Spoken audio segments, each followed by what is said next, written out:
여러분 안녕하세요. 오늘은 부의 품격이라는 책을 가지고 리뷰를 해보도록 하겠습니다. 착하게 살아도 성공할 수 있다라는 부제가 달린 책인데 양원근 엔테스코리아 대표가 쓴 책입니다. 개인적으로 양원근 대표를 잘 압니다. 책을 쓰는 작가들을 도와주고 또 출판사를 도와주고 더불어서 윈윈하는 그런 기획사를 운영하고 있는데 이 내용을 읽어봤더니 기획사를 통해서 겪었던 여러 가지 이야기들 를 하고 있는 것 같습니다. 작가는 이 선의지라는 것을 통해서 어떻게 부를 이룰 수 있었는지 저자가 직접 경험한 에피소드를 토대로 알려주고 있습니다. 대가를 바라지 않았는데도 결과적으로 보답이 되어 돌아오는 선의지, 이것을 부의 품격이라고 이야기를 하고 있습니다. 저자는 책 쓰기가 이렇게 쉬울 줄이야 라는 책을 처음 낸 적이 있습니다. 베스트셀러까지 들어갔던 책인데 그 후속으로 나온 책이 이제 부의 품격이라는 책이 되겠습니다. 여기서 나오는 선의지라는 개념에 대해서 머릿말을 소개를 하고 있습니다. 내가 믿을 것은 고객들을 위해 반드시 좋은 결과를 거두겠다는 의지와 개미와 같은 실행력 뿐이었다. 나는 이것을 선의지라는 말로 부르고 싶다. 선의지란 선을 행하고자 하는 순수한 동기에서 나온 의지를 뜻하는 말로 독일의 철학자 엠마누엘 칸트가 처음 사용한 개념이었죠. 근데 이 선의지라는 개념을 이 저자는 칸트처럼 사용하지는 않고 내가 생각하는 선의지는 사람이 어떠한 행동을 할 때 자신에게 무언가 돌아올 거라는 기대로 하는 것이 아니라 도덕적으로 옳으니까 한다는 그런 자발적인 마음가짐, 이게 선의지라고 얘기를 하고 있습니다. 그런 마음만 가진다고 해서 달라지는 건 아니다. 반드시 실천하고자 하는 의지가 수반되어야 된다. 그것을 바로 선의지라고 표현하고 있죠. 이런 선의지로서 일을 하다 보니까 어느 순간 엔테스코리아가 홍보한 책들이 인터넷상에서 무수히 뜨고 TV와 라디오 프로그램에 소개되고, 그래서 엔테스코리아의 출판 홍보 마케팅을 의뢰하는 출판사 작가들이 많아졌고 지금은 홍보 마케팅 전문업체로 자리를 잡았다. 더불어서 나도 부를 획득하게 됐다, 이렇게 이야기를 하고 있습니다. 이 책은 모두 5파트로 나눠져 있습니다. 선의지 제1법칙 머릿속 계산기를 치워버려라. 두 번째, 상대가 원하는 것을 읽는다. 세 번째, 기어코 끝장을 본다. 네 번째, 선의지를 가진 사람들과 연대를 한다. 다섯 번째, 어떤 순간이 와도 긍정적으로 행동한다. 이렇게 5가지가 되겠습니다. 첫 번째, 머릿속 계산기를 치워버려라. 우리는 대부분이요 계산적으로 행동을 하죠. 이것을 하면은 저 사람이 나한테 도와줄 것이다, 이런 손익계산을 따진 다음에 행동을 하는 경우가 많습니다. 그런데 임마누엘 칸트의 윤리형 이상학 정초에 따르면 선의지라는 것은 사람을 사람답게 만들어주는 가장 보석 같은 마음이다. 이 선의지가 있다면 그렇지 않은 경우보다 훨씬 더 위대한 성공을 이룰 수 있다. 선의지를 통해서 더 많은 이들에게 선한 영향력을 끼치기 때문이다. 아무리 인간이 뛰어난 재주와 권력, 부가 있어도 선의지가 없다면 안 좋은 방향으로 흐르기 쉽다. 살기가 고단해서 선의지를 포기한다면 어떤 성공도 무가치해질 것이다. 이렇게 설명을 하고 있습니다. 양원근 대표는 출판 에이전시 사업을 하면서 본인이 갖고 있는 원칙이 있다는 겁니다. 그 원칙은 뭐냐면 출판사들 간의 경쟁을 붙이지 않는다. 이런 경쟁을 유도하지 않고 계약 의사를 가장 먼저 밝히고 열정적으로 아이템에 관심을 보이는 그런 출판사를 우선으로 계약을 진행한다는 것이죠. 그렇게 당장의 수익을 최우선시하면 좋은 결과를 기대하기 어려울 뿐만 아니라 나중에는 사람마저 이룰 수도 있다. 그래서 절대 경쟁을 붙이지 않는다는 겁니다. 저자는 드라마나 영화 같은 걸 좋아한다고 합니다. 넷플릭스에서 나오는 영화나 드라마. 저도 어제 오늘 이틀 동안 넷플릭스를 활용해서 사랑의 불시착이란 연재 영화 16부작을 다 보고 왔는데 영화를 보면서 나에게 주는 그 메시지가 무엇인지 생각을 하게 되죠, 대부분. 이와 함께 신 스틸러를 꼭 찾습니다. 신 스틸러라는 게 뭐냐? 장면을 훔치는 사람이라는 뜻으로 영화나 드라마에서 주인공 못지않게 활약하는 조연을 가리키는 말이다. 예, 조연이라는 게 참 중요합니다. 주연만 성공해서는 영화가 성공할 수 없어요. 조연들이 또 재밌게 맛깔나게 해줘야지만 그 드라마가 살죠. 예, 그러면서 기승전결이 있고 뭔가 위기감도 있고 그걸 또 해결하는 그런 내용도 있고 뭐 이런 재미가 드라마틱하게 전개될 때 다음 편을 보고 싶고 이런 마음에서 드라마를 보는 거가 되겠죠. 이처럼 드라마도 제대로 흥행을 하려면 조연과 주연이 다 잘해야 되는 거죠. 그러면서 윈윈 할 수 있는 거죠. 계약도 마찬가지입니다. 윈윈 거래를 해야 되는 거죠. 나의 손익계산만 앞세울 때 가장 치명적인 문제는 우리를 볼 수 없다는 거죠. 나만 보이고 상대방은 실종되고, 그러나 제대로 된 거래는 나와 상대방 우리가 함께 윈윈하는, 그래야지만 진정한 성공을 거둘 수 있고, 이런 거래가, 이런 인간관계가 진짜 오래 간다는 것이죠. 칸트가 그런 얘기를 했습니다. 나 자신이든 다른 사람이든 인간을 단순한 수단으로 바라보지 마라. 인간은 언제나 목적으로 다루도록 하라. 선의지는 사람 그 자체의 가치를 바라보고 존중하는 마음이다. 어떤 경우에도 사람이 목적이 되지 않고 돈이나 성공이 사람을 앞서지 않는다. 손익을 따지는 계산기를 치워버리고 상대방을 머릿속에 가득 채우는 것. 내가 선의지로 상대를 도우면 상대가 잘 되고, 더 나아가서 우리가 속한 세상이 다 좋아진다. 이것이 작가가 설명하는 선의지죠. 그 와튼 스쿨의 심리학 교수인 애덤 그랜트라는 분이 기브앤테이크라는 책을 썼죠. 기브앤테이크는 양보, 배려, 조건 없는 베풀기, 희생을 하는 이들의 놀라운 성공을 분석한 책으로 유명한데, 압도적인 성공을 거둔 사람들을 조사해 봤더니 조건 없는 배려와 양보를 잘하는 이들이 많더라. 그러면서 샘슨이라는 한 시골 청년의 이야기를 소개하는데, 이 시골 청년이 누구냐면요, 여러분들이 다 아시는 미국의 16대 대통령 에이브럼 링컨입니다. 링컨이 그런 삶을 살아왔다는 거죠. 이 양원근 대표를 보면서 출판 업계에 관련된 사람들이 그런 얘기를 많이 한다는 거예요. 출판에 대한 모든 인프라를 다 갖춘 사람인데 왜 책을 직접 출판사를 만들어서 하지 않느냐. 근데 이 질문에 대한 답은 단순하다는 거죠. 엔터스 코리아의 정체성은 좋은 출판 아이템을 발굴해서 출판사에 중개하는 것이다. 그런데 내가 만약에 출판사를 차린다면 지금보다는 더 돈을 벌 수 있을지도 모른다. 그러나 출판사들이 우리 회사를 신뢰하지 않을 것이다. 오랫동안 파트너십으로 함께하는 고객들이 더 중요하기 때문에 눈앞에 보이는 돈을 포기하는 꼴이 된다. 이렇게 이제 대답을 한다는 거죠. 이 책의 저자는 20대 중반에 시골에서 무작정 가방 하나 들고 서울로 상경했다는 거죠. 남들은 뭐 흙수저, 금수저, 은수저 얘기하는, 자기는 흙수저도 아니고 무수저였다는 거예요. 수저 자체가 없는 사람이었다.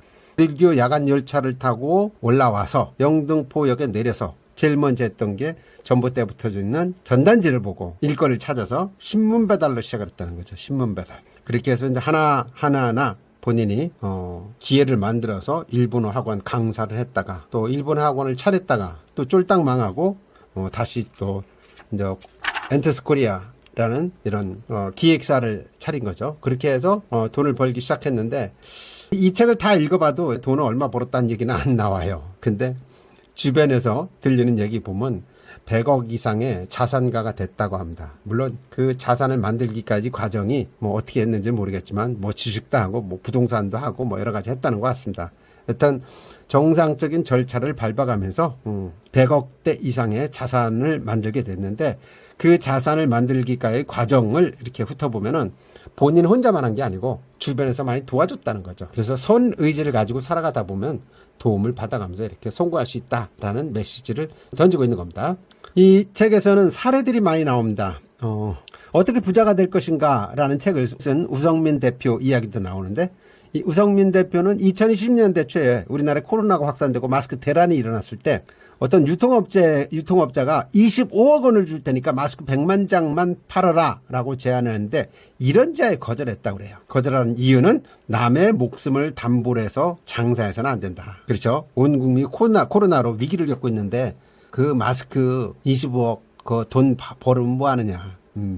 그래서 이제 거절했고, 이런 거절이 또 언론을 통해 알려지면서 사업체는 더욱 유명세를 타고 도덕성을 지킨 그에게 대중이 호감을 보이면서 더 성공할 수 있는 기회를 잡은 거죠.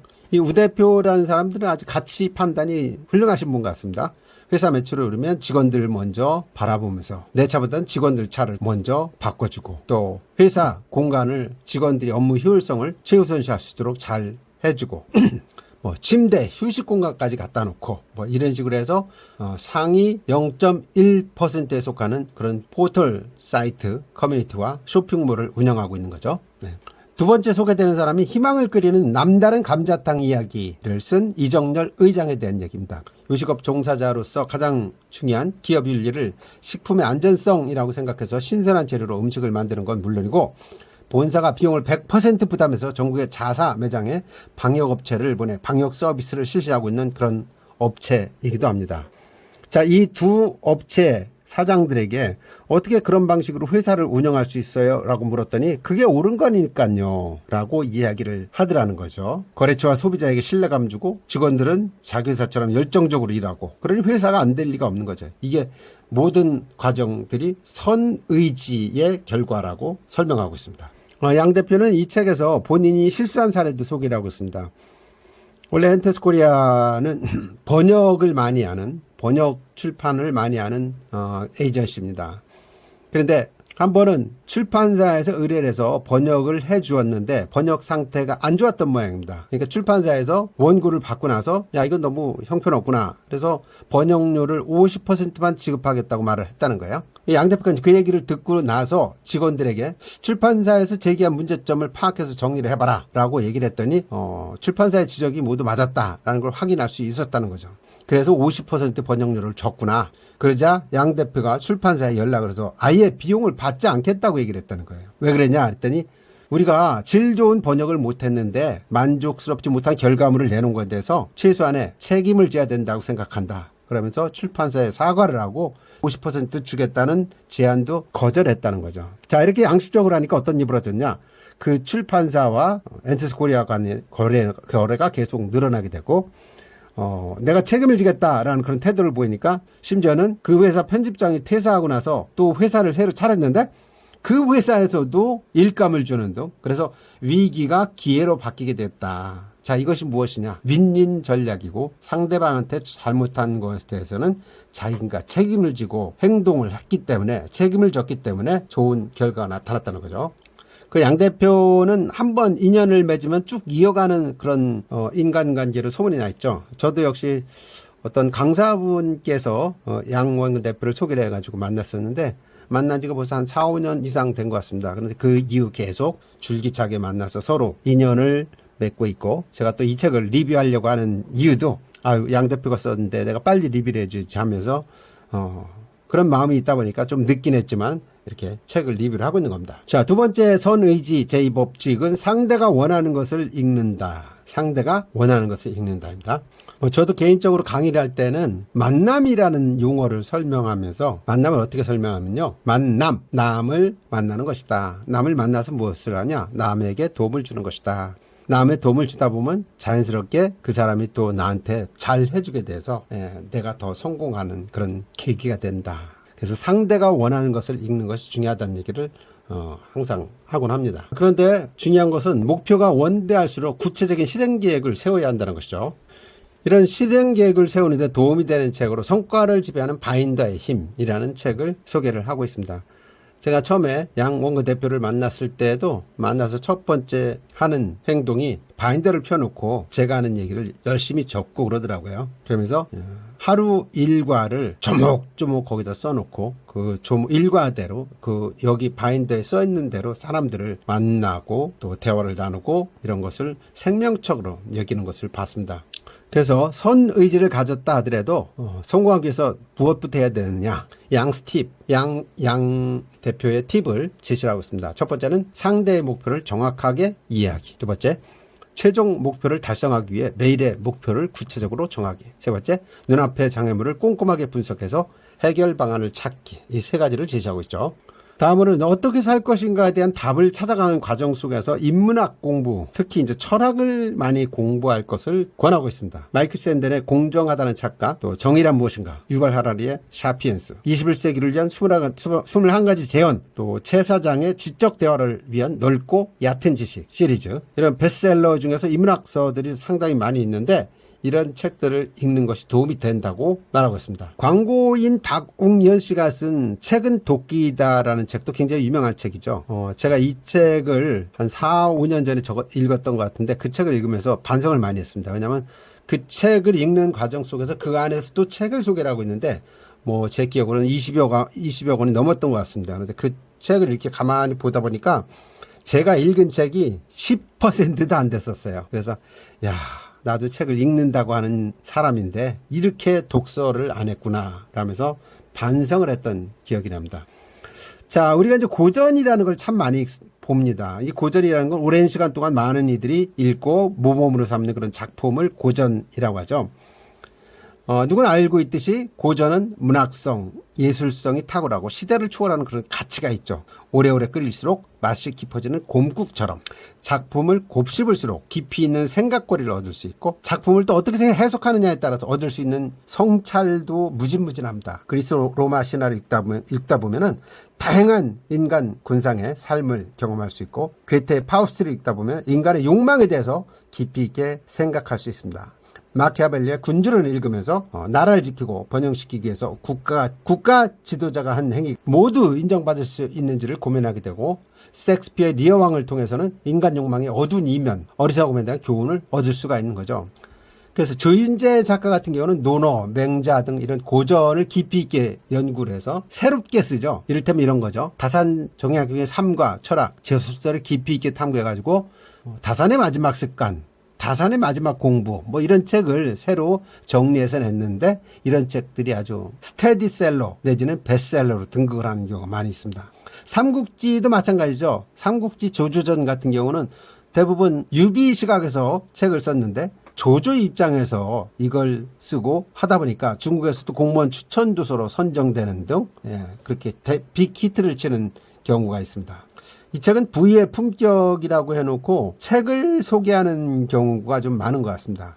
여기도 이제 남녀노소를 막론하고 좋아하는 콘텐츠를 만들고 싶다면 부자와 관련된 책을 쓰라는 얘기죠. 부자. 그래서 여기 사례에 나와 있는 게 빈현우라는 강사가 자신과 운동을 하다가 가상화폐를 해서 3억을 벌었다는 얘기 듣고 와 그거 지금 빅 이슈인데 그러면은 이 책을 한번 써보세요. 그래서 나는 가상화폐로 3달 만에 3억 벌었다라는 이야기를 출간을 시켰는데 그게 또 대박을 쳤다는 거죠.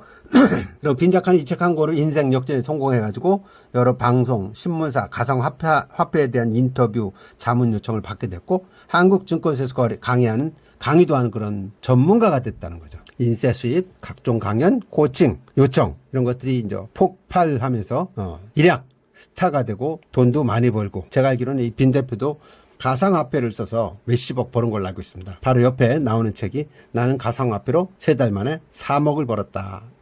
이 책을 엔터스코리아 양 대표가 기획을 해서 출간할 수 있도록 도와줬던 거죠.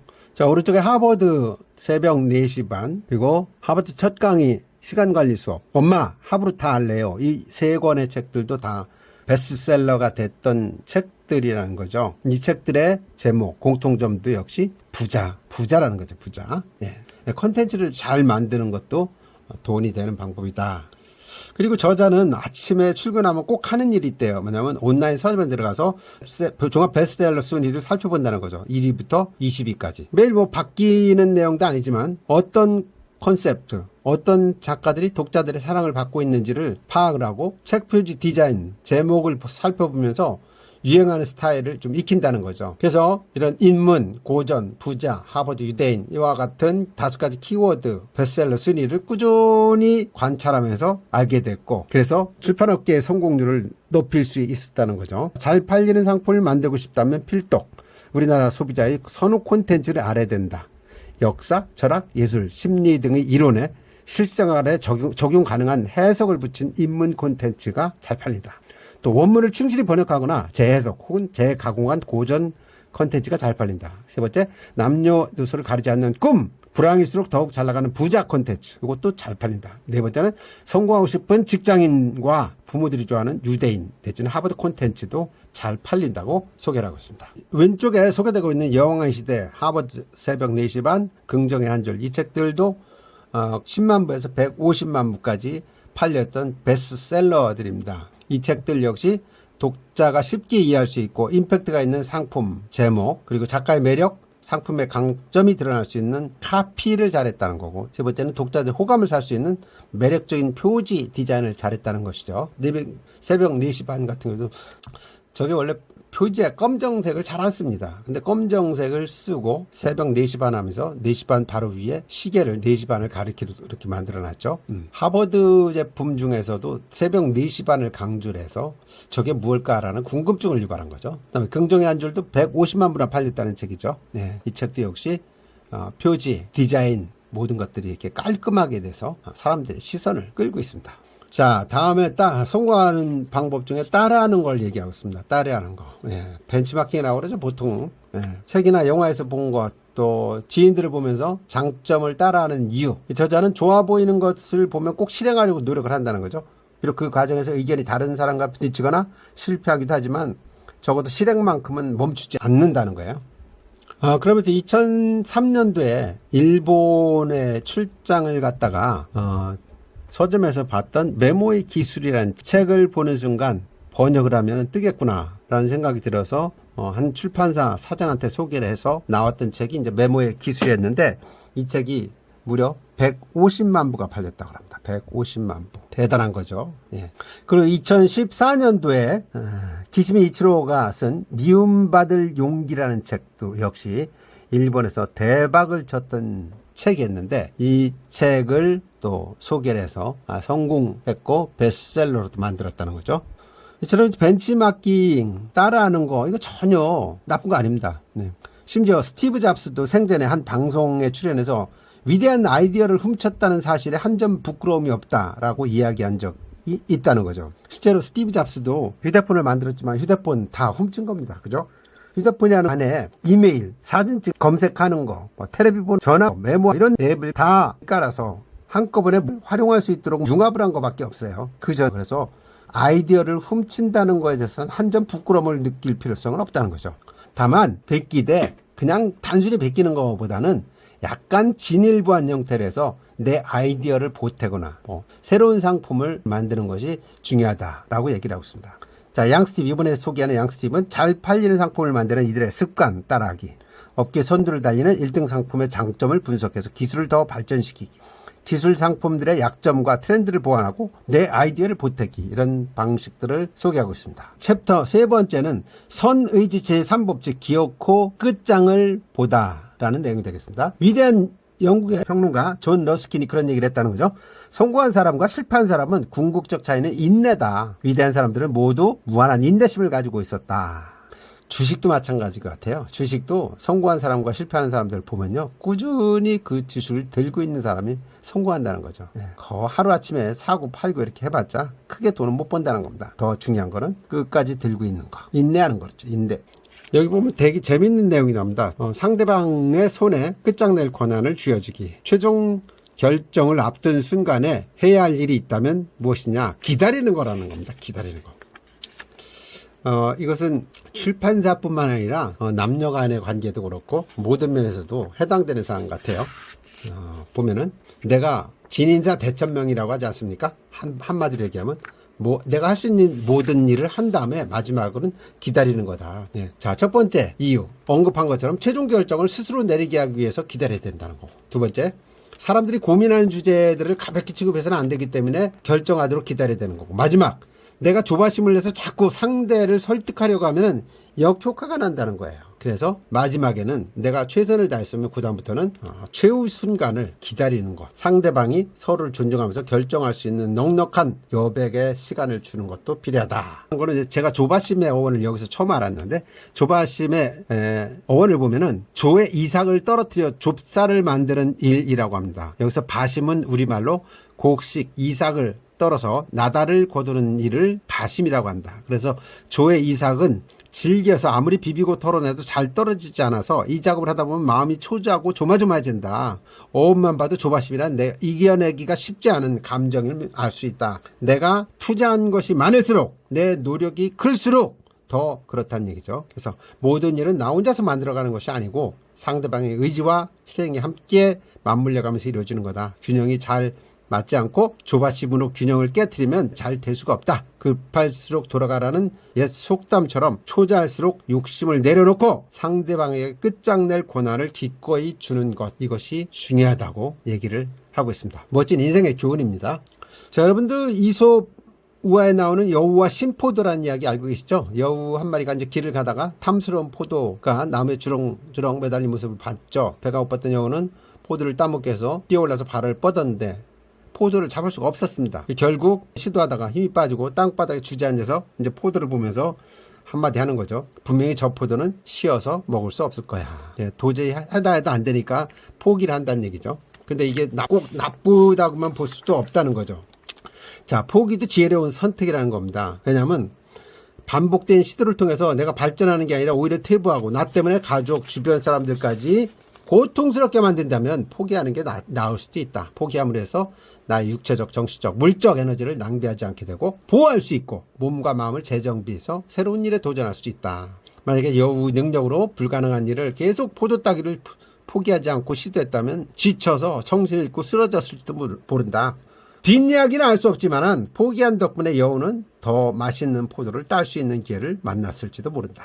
때로는 포기도 지혜로운 선택이 될 수 있다. 포기하지 마 이런 얘기 하는데 때로는 포기할 필요도 있다는 얘기죠. 예, 그게 내 사업이 아닌 것 같다. 그러면 포기하고 다른 쪽으로 돌리는 것도 기회비용을 늘리는 방법이 될 수 있는 거죠. 네 번째 챕터 4. 선의지를 가진 사람들과 연대하기입니다. 세상은 혼자서 못하는 일이라도 함께라면 할 수 있다는 거죠. 혼자서 힘든 일이라도 함께라면 더 쉬워질 수 있다. 그래서 함께 해야 되고 함께 할 수 있는 사람을 만나야 된다는 얘기입니다. 자, 마케팅을 잘하고 싶어요. 정말 성공하고 싶거든요. 어떻게 하면 좋을까요? 정답은 사람이라는 겁니다. 사람이 답이다.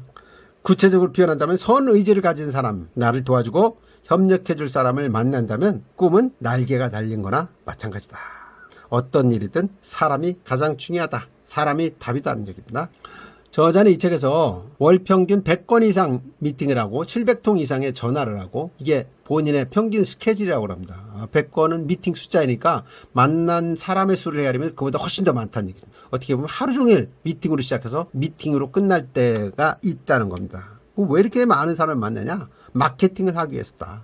출판사에 출판 아이템을 소개하고 회사에서 나온 책들을 알리고 책 쓰기 강좌를 통해서 수강생을 모집하고 뭐 이런 사람을 만나는 것, 시간이 나는 대로 사람을 만나는 것, 이것이 성공하는 길이다. 라고. 조조의 참모 유소가 쓴 인물제 사람을 얻는 자 천하를 얻는다 라는 말이 있다는 거죠.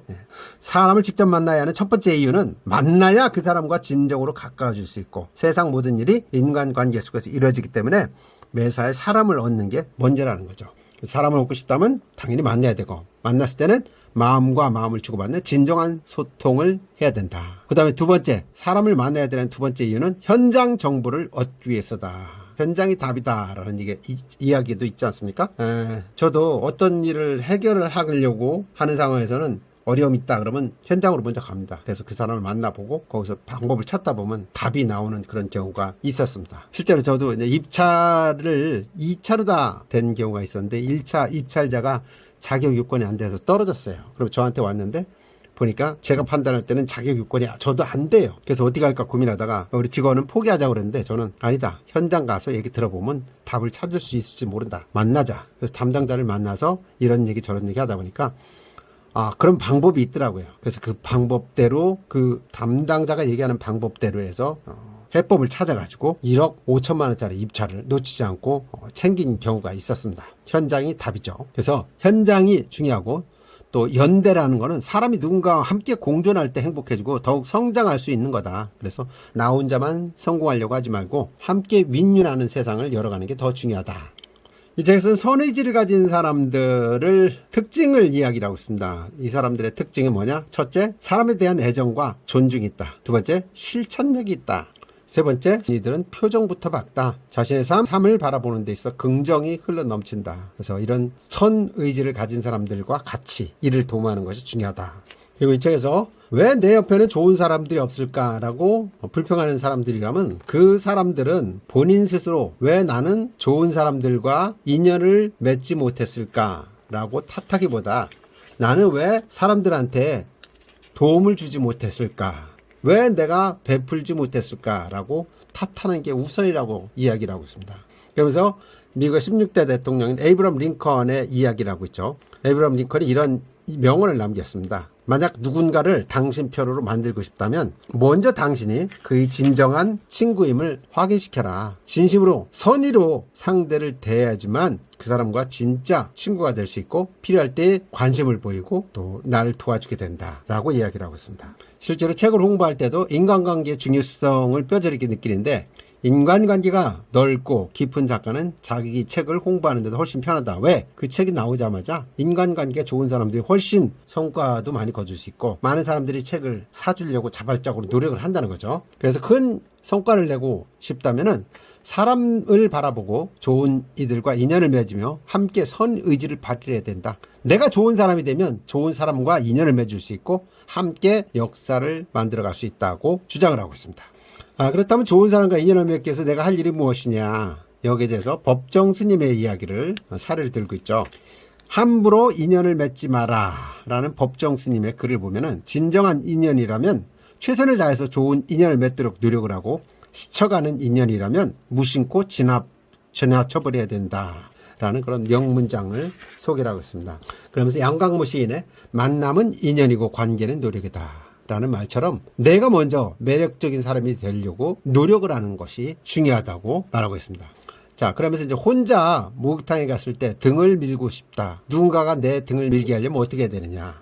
이 질문에 대한 답은 여기서 해법을 찾습니다. 먼저 제 등을 밀어주세요 라고 이야기하지 말고 바로 옆에 있는 상대방한테 가서 괜찮으시다면 등을 밀어드릴까요? 라고 먼저 상대에게 호의를 베풀고 그 사람을 열심히 시원하게 등을 밀어주다 보면 그 사람도 역시 미안하니까 저도 등을 밀어드릴게요 라면서 와서 등을 밀어주고 나중에는 요구르트까지 건네주더라는 거죠. 자, 이게 뭐예요? 상대방을 만났으면 남에게 도움을 줘라. 도움을 주다 보면 나한테도 실익이 온다는 거죠. 그래서 결론은 내 욕구를 들이대지 말고 상대 욕구를 먼저 읽어줄 때 좋은 이들과 소중한 인연이 시작될 수 있다고 말하고 있습니다. 그런데 만약 여러분이 상대의 말을 제대로 듣지 못했다 그러면 어떻게 하면 되냐, 제가 어떤 걸 도와드리면 좋을까요? 라고 거꾸로 질문을 해서 상대의 마음에 들도록 행동하는 게 중요하다는 거죠. 그래서 양 대표가 이야기하는 좋은 사람과 인연을 맺기 위해서 갖춰야 될 것들, 첫 번째 명함을 갖춰라. 명함도 단순한 종이 명함이 아니라 내 강점을 정확하게 표현한 그런 명함을 갖고 제시를 하라는 얘기죠. 두 번째, 상대의 욕구를 먼저 채워주기. 세 번째, 상대의 말을 집중하고 예민하게 반응하기. 네 번째, 꾸준히 잘하기. 다섯 번째, 깔끔한 이미지와 밝은 표정으로 상대와 마주하기입니다. 그래서 양 대표는 출판사와 작가를 연결하는 방법이 뭐가 있을까라고 고민하다가 2006년도부터 서평 책과 콩나무라는 카페를 만들었다는 겁니다. 그래서 운영을 하고 있는데 이 책과 콩나무가 대한민국의 거의 모든 출판사가 이용할 정도로 유명한 서평 네이버 카페가 됐고 이걸로 인해서 많은 사람들한테 도움을 주고 윈윈하는 그런 관계를 만들어가고 있다. 그러니까 윈윈할 수 있는 방법을 찾아보라고 방법을 제시하고 있습니다. 자, 다섯 번째 마지막입니다. 어떤 순간이 와도 긍정적으로 행동하라. 선의지를 가진 사람들은 대부분 긍정적이라는 거죠. 이 긍정의 사전적 의미는 그러하다고 생각하여 옳다고 인정함. 표준 국어 대사전에 그렇게 명시가 되어 있다는 거죠. 윈스턴 처칠은 낙관적인 사람은 고난에서 기회를 보고 비관적인 사람은 기회에서 고난을 본다. 아무리 거친 풍파가 몰아닥쳐도 긍정적인 마음이 있다면 이겨낼 수 있다. 거친 가시밭길 속이라도 내가 발을 디딘 틈은 찾을 수 있다고 강조를 합니다. 저처럼 사람이 살다 보면 얼마든지 어려운 일을 만난다고 말합니다. 저자처럼 스스로 잘못해서 만나기도 하고 아무 잘못이 없는데도 날벼락처럼 떨어지기도 한다. 누구나 언제 어디서든 역경은 만날 수 있다. 그러나 이를 대하는 태도가 중요하다. 어떤 태도? 긍정적인 태도. 회사가 어려움에 만났을 때 CEO 마인드는 회사의 존폐를 좌지우지하는 정도로 무게가 있다. 역경을 만나서 부정적인 마음이 걷잡을 수 없이 커진다면 안 된다는 얘기죠. 내 마음을 어디에 두든 과거는 바꿀 수 없다. 하지만 미래는 바꿀 수 있다. 당신은 과거에 둘 것인가? 미래에 둘 것인가? 그러면서 전현미 씨가 쓴 나에게 불황은 없다라는 책을 소개를 하고 있습니다. 이 책의 저자인 전현미 씨도 보면은 아무 경험도 아무것도 몰랐던 무경력의 아르바이트 사원이었는데 업계 최고의 대우를 받는 매니저로서 성장하는 사람이죠. 오늘 밥 한 끼를 걱정해야 하는 고단한 현실 속에서 방 한 칸짜리 반지하 화장실이 밖에 있는 집에서 어린 두 아이를 끌어안고 절실하게 극복을 꿈꿨던 그녀가 긍정 마인드를 갖고 살다 보니까 이렇게 억대 연봉을 받는 판매계의 신화 주인공으로 성장한 사례를 들고 있습니다. 그래서 긍정 마인드를 갖기 위해서는 약점에 집중하면 약해지고 강점에 집중하면 강해진다. 내 강점으로 상대의 약점을 공략할 수 있어야 한다라고 이야기를 합니다. 그러면서 다윗과 골리앗의 이야기를 하죠. 다윗과 골리앗은 뭐 게임이 안 될 정도로 골리앗이 어마무시했는데 다윗은 오로지 하나, 자기가 잘하는 재주가 뭐 있었죠? 물맷돌 던지는 거죠. 그걸로써 골리앗을 이겼던 사례를 들면서 나의 강점을 잘 살리는 것이 중요하다고 얘기하고 있습니다. 그러면서 이제 선의지를 가진 이들에게 추천하는 습관을 두 가지를 소개하고 있습니다. 하나는 이제 글쓰기 습관이고, 하나는 사유하는 철학 공부하는 습관, 두 가지를 들고 있습니다. 자, 첫 번째 이제 글쓰기 습관은 왜 중요하냐? 글을 쓴다는 게 무엇이냐? 내 머릿속에 들어있는 지식, 생각, 경험, 이 모든 것들을 글로 표현하는 것이 글쓰기인데, 나를 표현하는 작업이기 때문에 중요하다. 아무리 아는 게 많고 경험이 풍부하고 성찰이 깊어도 글로 표현해서 내지 않으면 다른 사람에게 알릴 방법이 없다는 거죠. 심지어 나조차도 내가 그걸 진짜 알고 있는가 헷갈릴 때도 있다는 거예요. 그래서 머릿속에 있는 것을 꺼내서 종이에 펼쳐 놓아야지만 내가 가진 모든 것을 비로소 확인할 수가 있다. 그래서 글쓰기를 위해서 글을 쓰려고 하다 보면은 자연스럽게 또 독서를 하게 돼 있죠. 그러면서 저자도 8년 동안 매일 아침 6시에 일어나서 1시간 30분씩 모닝 독서를 했다는 거죠. 어림잡아 한 700번 읽었고, 자기계발서, 경제, 경영서, 인문, 철학서, 소설 다양하게 쭉 읽었는데, 많은 책을 읽다 보니까 생각이 달라지기 시작했다는 겁니다. 일단 독서는 사람의 창의력, 사고력을 키워주고 바른 인성을 갖추는 데 도움이 된다. 그래서 독서 모임도 참여하고 글쓰기를 하고, 또 무조건 책만 많이 읽는다고 되는 게 아니기 때문에 또 생각을 할 필요가 있다. 그래서 사색하는 게 중요하다는 얘기를 하고 있습니다. 그리고 본인 사례를 하나 얘기하는 게, 책을 읽기 시작한 지 한 2달쯤 지났을 때 모닝 독서를 하다가 갑자기 가슴 깊은 곳에서 먹먹함이 올라왔, 견딜 수가 없었다는 거죠. 왜 그랬는지, 왜 그렇게 무모하게 무지했는지, 물밑 밀려오는 그런 후회, 감사함이 오버랩돼서 울컥한 적이 있다는 거예요. 그래서 그 이후로 어느 날 비장한 결심을 하고 출근해서 전 직원들에게 고개 숙여서 지난 저의 과오를 진심으로 사과드립니다. 느닷없는 이런 대표이사의 정중한 사과에 직원들 어리둥절해하고 그랬지만은, 여하튼 나는 그때부터 달라져서 직원들 만나면 절대로 반말하지 않고 높임말을 쓰면서 먼저 안녕하세요 하고 인사를 하고, 또 그렇게 행동을 했다는 거죠. 저자는 책이 사람을 만들고 사람은 책을 만든다는 이런 말을 굉장히 중요시하고 있습니다. 잠들어 있는 이성을 깨우려면 책을 읽어야 된다. 또 책을 많이 읽어서 머리에 채워야지만 글쓰기가 되는 거 아니겠습니까? 글쓰기 하기 위해서는 책을 먼저 읽어야 된다.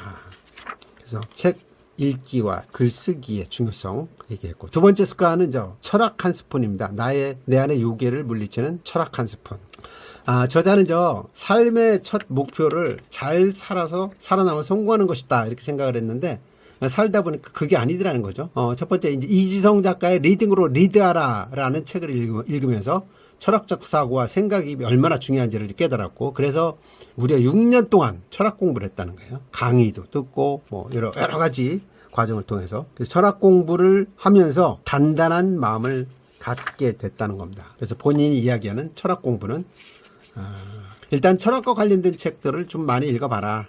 이지성 작가의 리딩으로 리드하라 외에도 야마구치 슈의 철학은 어떻게 삶의 무기가 되는가, 또 심강현 작가의 욕망하는 힘, 스피노자의 문학, 짱샤오 홍의 철학 읽는 밤, 이런 책들을 한번 읽어보면 많은 도움이 된다는 얘기를 하고 있고, 이 철학을 통해서 나 자신을 알게 됐고, 그 다음에 평생 배워야 한다는 것도 깨닫게 됐고, 또 옳고 그름의 이분법에서 벗어날 수 있게 됐고, 또 소유욕에 정복당하지 않게 됐다는 거죠. 이런 철학 공부를 통해서 변신할 필요도 있다라는 이야기를 하고 있습니다.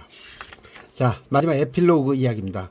이 책에서는 이제 선의지라는 걸 굉장히 강조하고 있죠. 대가를 바라지 않고 자꾸 퍼주는 내 행동, 이게 바로 선의지죠. 선의지죠. 손익계산을 잘 해야 잘 살 수 있다, 이런 상식에 맞지 않는데도 20년간 회사를 운영하면서 선의지를 갖고 행동을 했더니 나한테도 부를 가져다 주라. 이게 바로 부의 품격이다 라고 이야기를 하고 있습니다. 그래서 여러분과 함께 부의 품격이라는 엔테스코리아 양원근 대표의 책을 리뷰를 해드렸습니다. 자, 내용이 좋았다면 구독, 좋아요, 그리고 댓글 달아주시면 저에게 큰 힘이 된다는 말씀드리면서 여기서 리뷰 마치겠습니다. 감사합니다.